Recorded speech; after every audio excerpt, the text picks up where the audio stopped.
otsikkoni on tämä taidelähtöinen toiminta kohtaamisen mahdollistajana ja mulla on tässä puheenvuorossa semmoinen rakenne, että ensin vähän määrittelen sekä tuota kohtaamista että sitä taidelähtöistä toimintaa ja sitten on muutama niin kuin käytännön esimerkki omasta työhistoriasta. Ja no niin, lupasin sitä kohtaamista vähän määritellä. Niin kun tätä diaesitystä valmistelin, niin palasin taas pitkästä aikaa tämmöiseen filosofiin nimeltä Martin Buber. Saattaa varmasti monelle olla tuttu eri yhteyksistä. Ja häntä pidetään tämmöisen kohtaamisdialogin isänä. Ja Buber on korostanut sitä, että kuinka olisi tärkeää aina löytää tämmöistä aitoa kohtaamista, jossa me ihmiset olisimme aidosti sellaisia kuin me olemme, vailla ennakko-odotuksia. No pitää muistaa, että Buber on filosofi, että tietenkin käytännön elämässä saattaa olla aina esteitä tämmöisen kohtaamisen tiellä, mutta hyvä näitä on miettiä ja pohtia vähän, että on myös tämmöisiä ideaalitilanteita ja ideaalimahdollisuuksia.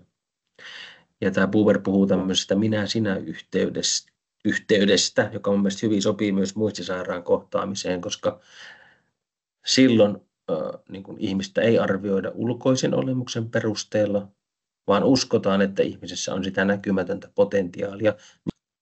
Taiteen ominaisuuksista muutama sana.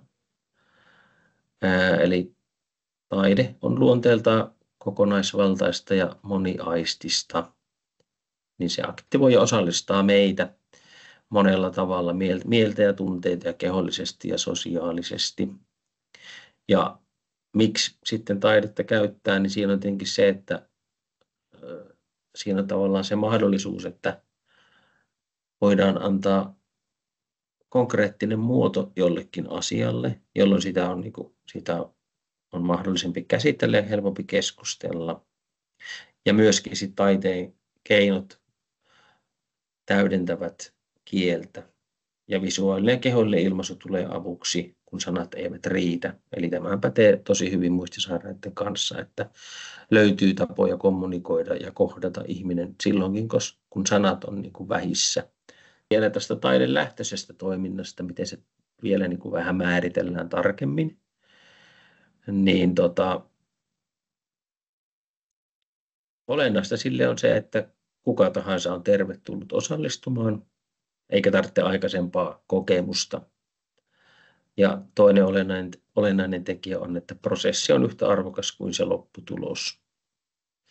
Ja sitten kaikki, nyt puhun siis itsestäni ja toivon, että tämä niin kuin pätee myös muihin tämmöisiin taidelähtöiseen toimintaan hoivakodeissa, niin kaikki taiteelliset kohtaamiset on vapaaehtoisuuteen ja dialogisuuteen pohjaavaa toimintaa ja ytimessä on kuunteleminen ja leikillisyys mielentilana ja asenteena. Tässä on yksi erittäin iso oivallus itselleni, kun olen tehnyt sitä väitöstutkimusta ikäihmisten kanssa. Ja oli yksi suunnitelma mulla, että haluaisin kaikilta osallistujilta, joita oli siis kaikkiaan siinä kohtaa 12 muistisairasta ihmistä, että he saivat palan paperia ja kynän, että kirjoittakaa oma allekirjoituksenne. Ja tästä käynnistyi semmoinen kohtaamisten sarja, että kun jokainen sai oman nimensä kirjoittaa, niin se oli siis niin kuin riemullista, kuinka kaikki oli, niin kuin, että enpä muista, milloin viimeksi olisin niin kuin kirjoittanut mitään, varsinkaan omaa allekirjoitusta, ja enpä muista, milloin minun nimeäni olisi kukaan pyytänyt mihinkään paperiin, ja sitten